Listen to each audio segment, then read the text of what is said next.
안녕하세요. 인생 수업 여러분. 오늘도 찾아주셔서 감사합니다. 오늘은 여러분께 정말 중요한 이야기를 해드리려고 해요. 아니, 사실 조금 뼈아픈 이야기일 수도 있거든요. 하지만 여러분의 노후를 위해서는 꼭 필요한 내용이니까 끝까지 들어주세요.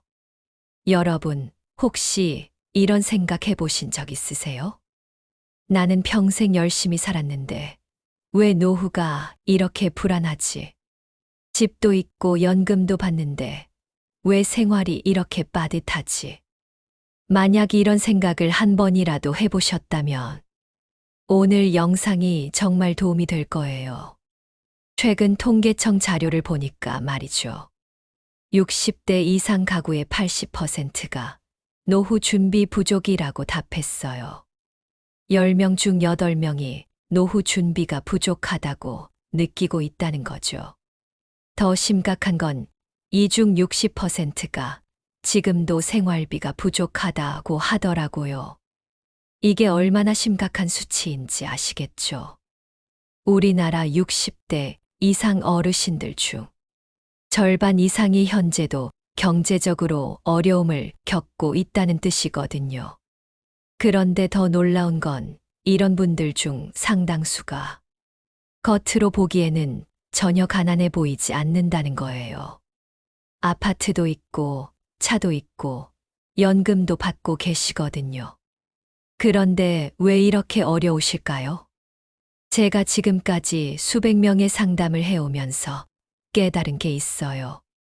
대부분의 분들이 똑같은 패턴으로 돈을 잃고 계시더라고요. 그것도 나름 성공했다고 생각하시는 분들까지 말이에요. 심지어 대기업에서 임원까지 하셨던 분이 지금 택배 일을 하고 계신 경우도 봤어요. 15억짜리 아파트를 가지고 계신데 카드비 때문에 고생하시는 분도 만났고요. 도대체 뭐가 문제일까요? 특히 60대부터는 절대로, 정말 절대로 하면 안 되는 3가지 지출이 있어요. 이걸 계속하시면 70대, 80대에 정말 어려워질 수 있어요. 아니, 어려워지는 게 아니라 이미 어려워지고 계신 분들이 많아요. 혹시 이 영상 보시면서, 나 얘기네 하실 수도 있는데요. 그럼 정말 다행이에요. 지금이라도 깨달으신 거니까요. 늦지 않았어요. 여러분, 60대부터는 정말 마지막 기회예요. 이때 올바른 선택을 하셔야 70대, 80대에 편안하게 사실 수 있어요. 반대로 지금 잘못된 선택을 계속하시면 나중에 정말 후회하게 될 거예요. 오늘 제가 말씀드릴 3가지는 제가 직접 상담하면서 가장 많이 본 실수들이에요. 정말 성공했다고 생각하시는 분들도 이런 실수 때문에 어려워지시더라고요. 영상 끝까지 보시면 60대 이후 안전한 노후를 위한 구체적인 해결책도 말씀드릴 테니까 놓치지 마세요. 그럼 지금부터 60대 이후 절대 피해야 할 첫 번째 지출부터 말씀드릴게요. 이 영상 한 편을 보는 것만으로도 앞으로 남들보다 더 현명한 인생을 살아갈 수 있습니다. 영상 끝까지 들어보시면 절대 후회하지 않으실 거예요.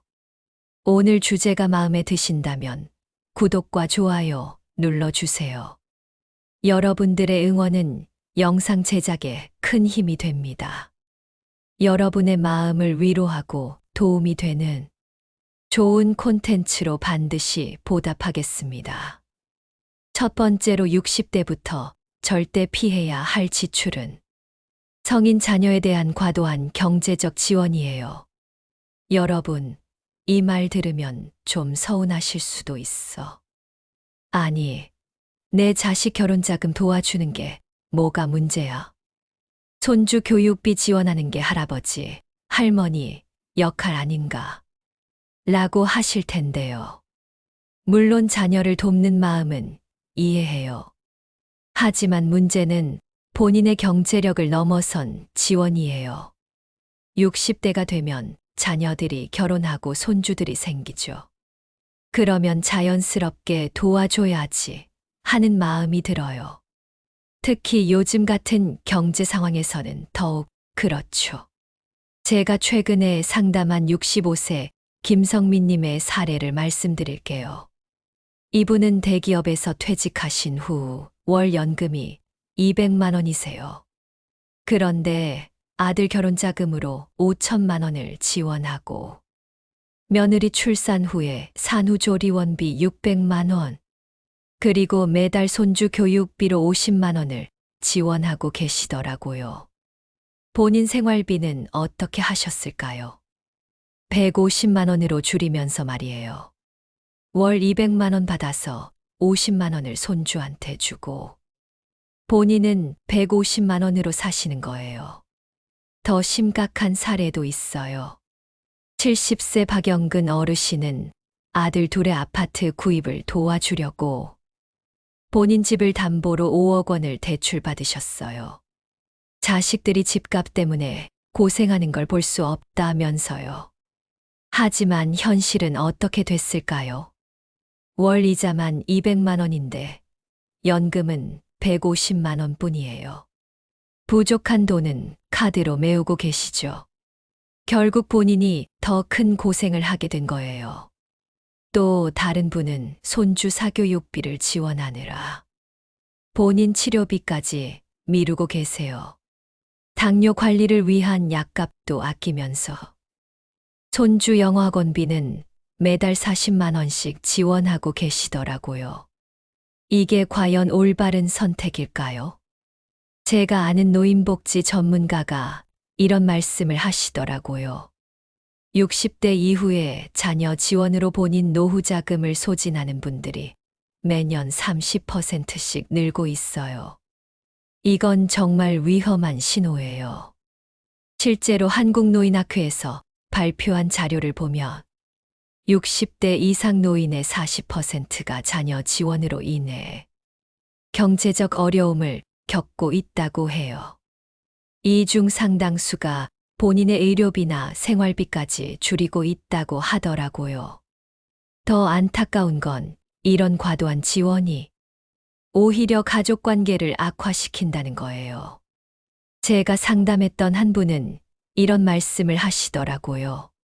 돈 지원해줄 때는 고마워하더니 못 해줄 때는 원망하는 눈빛을 보내요. 그럴 때마다 정말 서럽죠. 또 다른 분은 손주 교육비 지원하다가 경제적으로 어려워졌는데 아들은 아빠가 알아서 하겠다고 했잖아요 라고 책임을 전가하더라고요. 자녀 독립성을 키워주는 것이 진짜 사랑이에요. 무조건적인 경제 지원은 오히려 자녀의 자립심을 해칠 수 있어요. 자녀들도 부모의 도움에 익숙해지면 스스로 해결하려는 노력을 덜 하게 되거든요. 60대부터 자녀 지원의 비용을 계산해 보면 정말 놀랄 거예요. 결혼자금 지원은 5천만 원에서 1억 원까지 들어가고 주택자금 지원은 1억 원에서 2억 원까지 들어가요.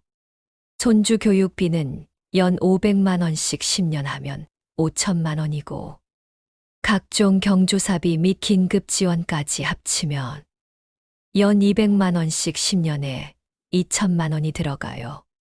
총합하면 평균 2억 원에서 많게는 4억 원까지 들어가는 거예요. 이 돈을 본인 노후를 위해 안전하게 투자했다면 어떻게 됐을까요?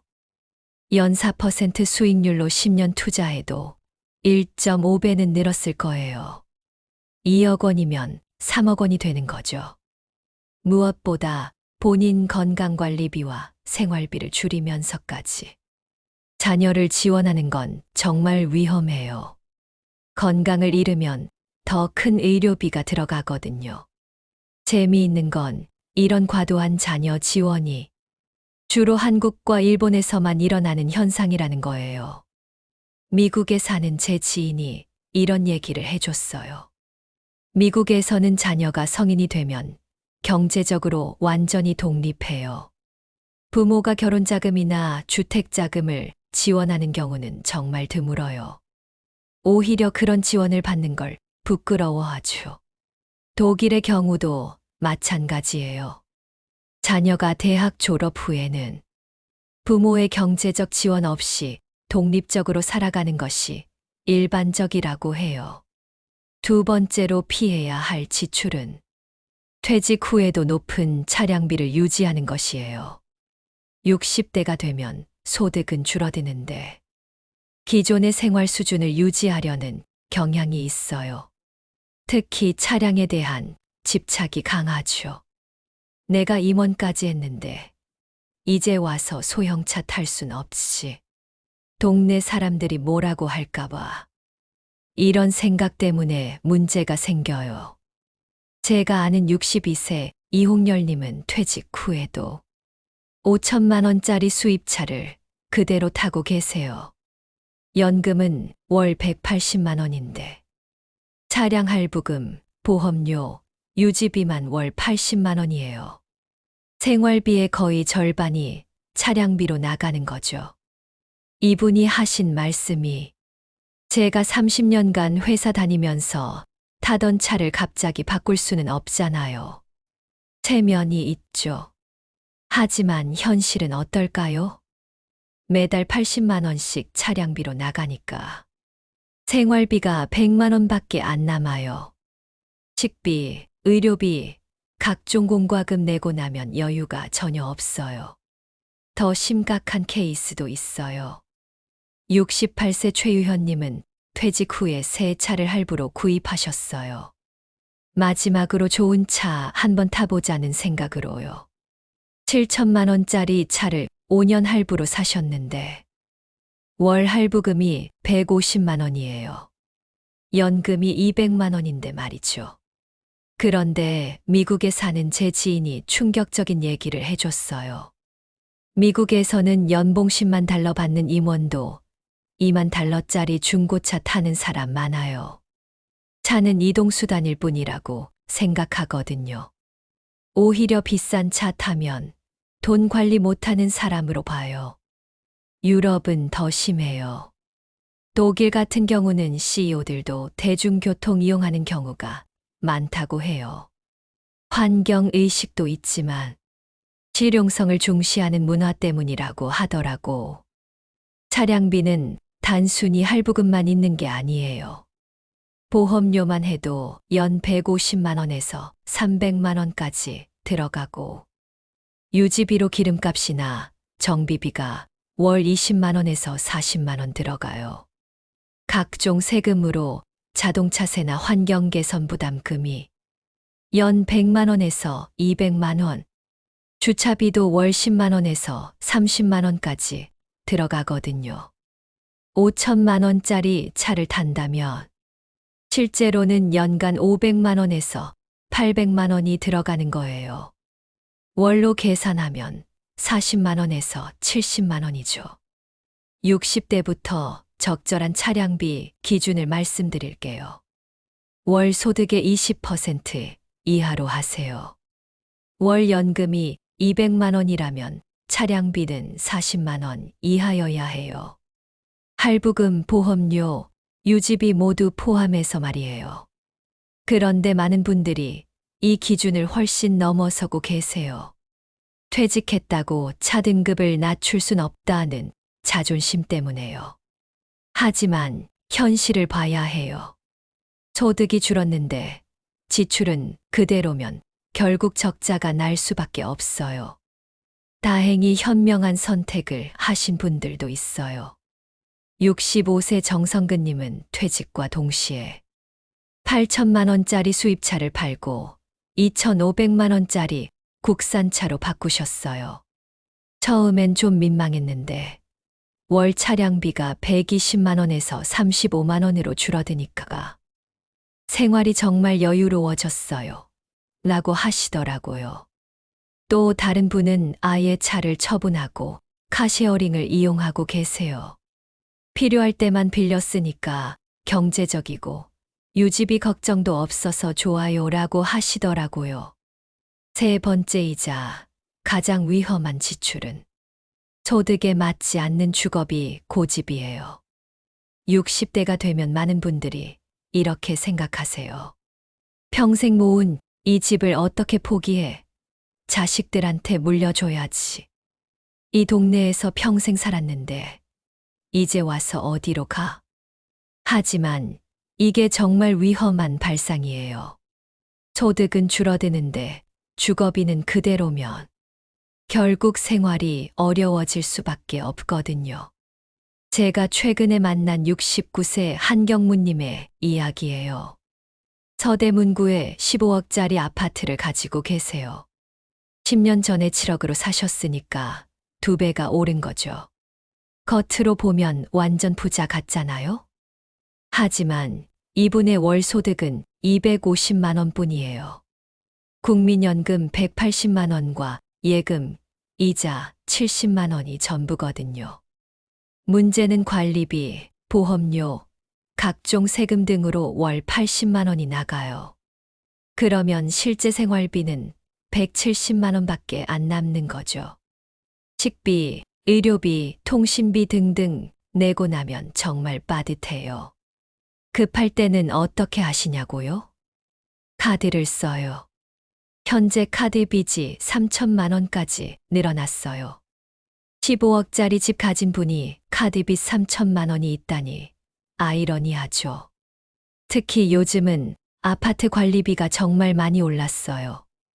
일반 관리비만 해도 월 20만 원에서 40만 원 들어가고 장기수선 충당금이 월 5만 원에서 15만 원, 난방비가 겨울철에는 월 10만 원에서 30만 원까지 들어가요. 재산세는 15억 기준으로 연 200만 원에서 500만 원, 종합부동산세도 연 100만 원에서 300만 원이 들어가거든요. 15억짜리 아파트라면 관리비와 세금만으로도 월 평균 70만 원에서 100만 원이 들어가는 거예요.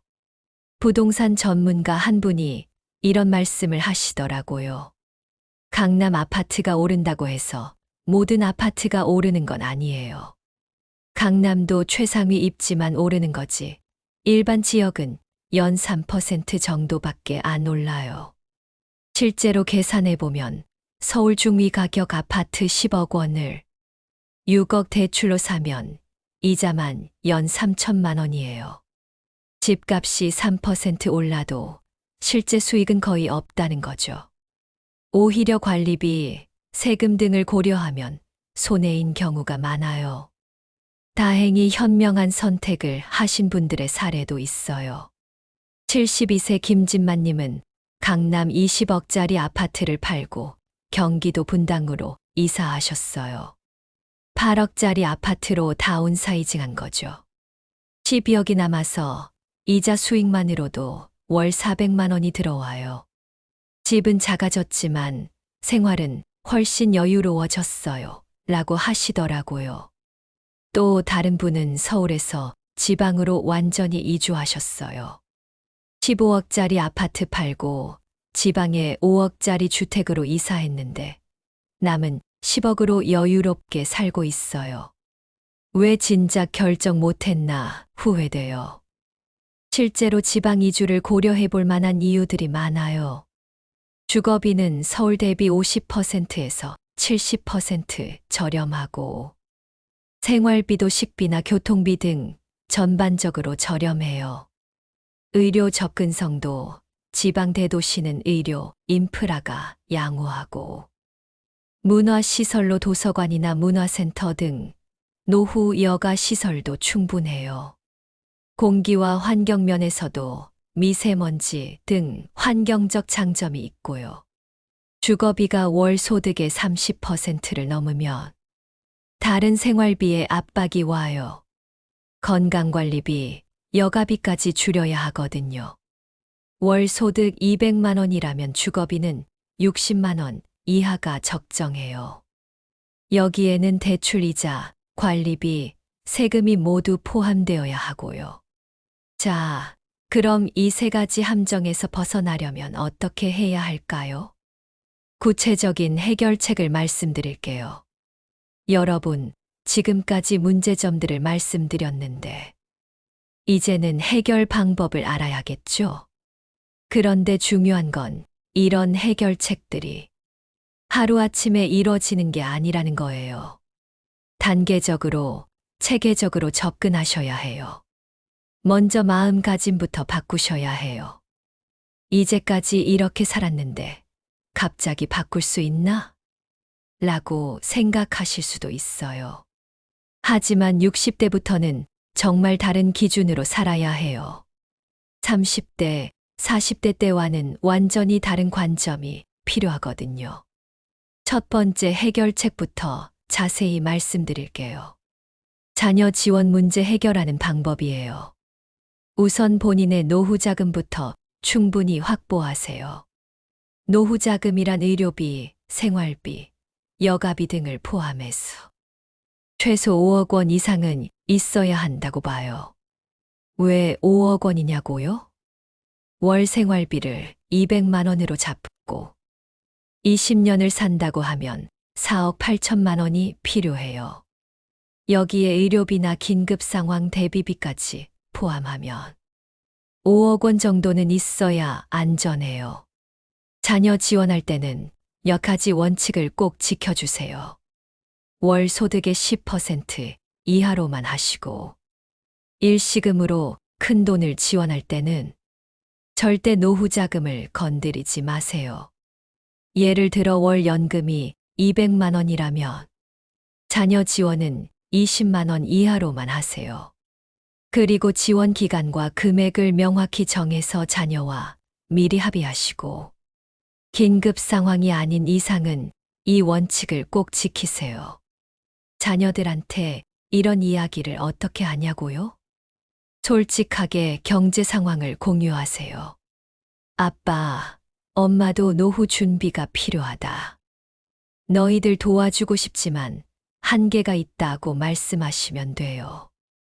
두 번째 해결책은 차량비 문제예요. 차량 다운그레이드를 진지하게 고려해 보세요. 체면보다는 경제적 안정이 훨씬 더 중요해요. 그런데 갑자기 바꾸기 어려우시죠? 그럼 단계적으로 접근해 보세요. 먼저 할부가 끝나면 최소 5년은 더 타세요. 새 차 살 생각을 아예 하지 마시고요. 그 다음에는 중고차 구입도 고려해 보시고, 요즘은 카쉐어링이나 렌터카도 많이 발달했으니까 활용해 보세요. 대중교통과 병행해서 이용하시는 것도 좋고, 정말 차가 필요하시다면 연비 좋은 경차나 소형차로 바꾸시는 것도 방법이에요. 보험도 재검토하세요. 나이가 들면서 운전 패턴이 바뀌었을 텐데, 보험도 그에 맞게 조정하시면 비용을 절약할 수 있어요. 정비는 공식 서비스 센터보다는 신뢰할 만한 동네 정비소를 이용하시면 비용이 30%에서 50% 절약될 수 있고요. 주차비도 재검토해 보세요. 아파트 주차장 말고 좀 더 저렴한 곳이 있는지 알아보시는 것도 좋아요. 세 번째 해결책은 주거비 문제예요. 과감한 다운사이징을 고려해 보세요. 집은 사는 곳이지 투자 수단이 아니라는 걸 명심하세요. 주거비를 절약하는 방법들을 말씀드릴게요. 더 작은 평수로 이사하는 방법이 있어요. 같은 동네에서 평수만 줄이는 거죠. 그리고 지방 이주를 검토해 보는 것도 좋아요. 서울에서 지방으로 이주하면 주거비가 50%에서 70% 절약될 수 있거든요.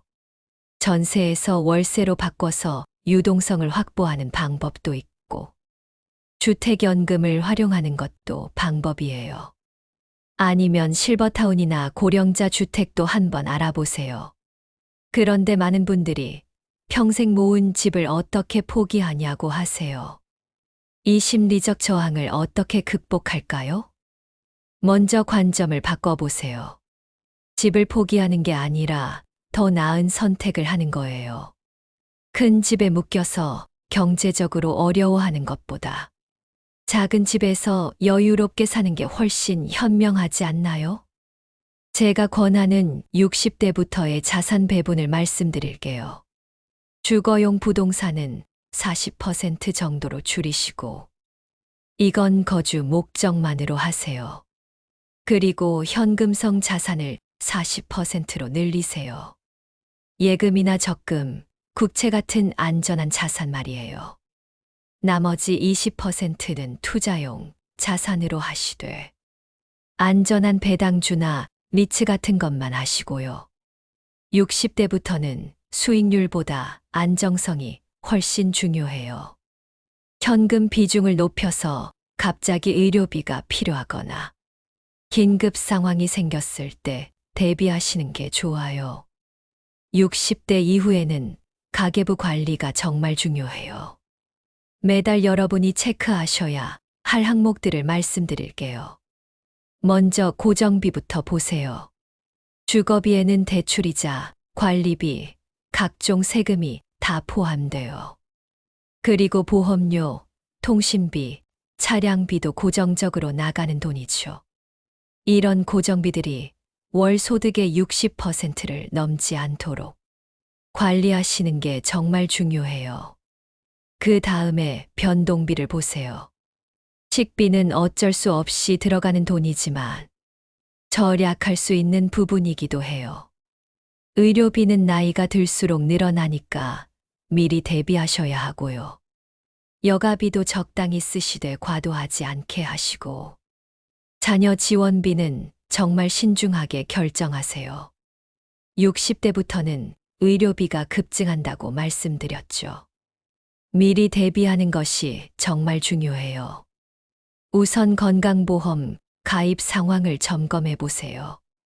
그리고 실손보험에 가입되어 있는지도 확인하시고요. 정기 건강검진은 꼭 받으시고, 만성질환이 있으시다면 꾸준히 관리하세요. 그리고 의료비 적립금을 별도로 관리하시는 게 좋아요. 매달 최소 30만 원 이상은 의료비 명목으로 따로 모아두세요. 바로 오늘부터 실천하실 수 있는 것들을 3가지만 말씀드릴게요. 첫 번째로는 가계부 작성을 시작하세요.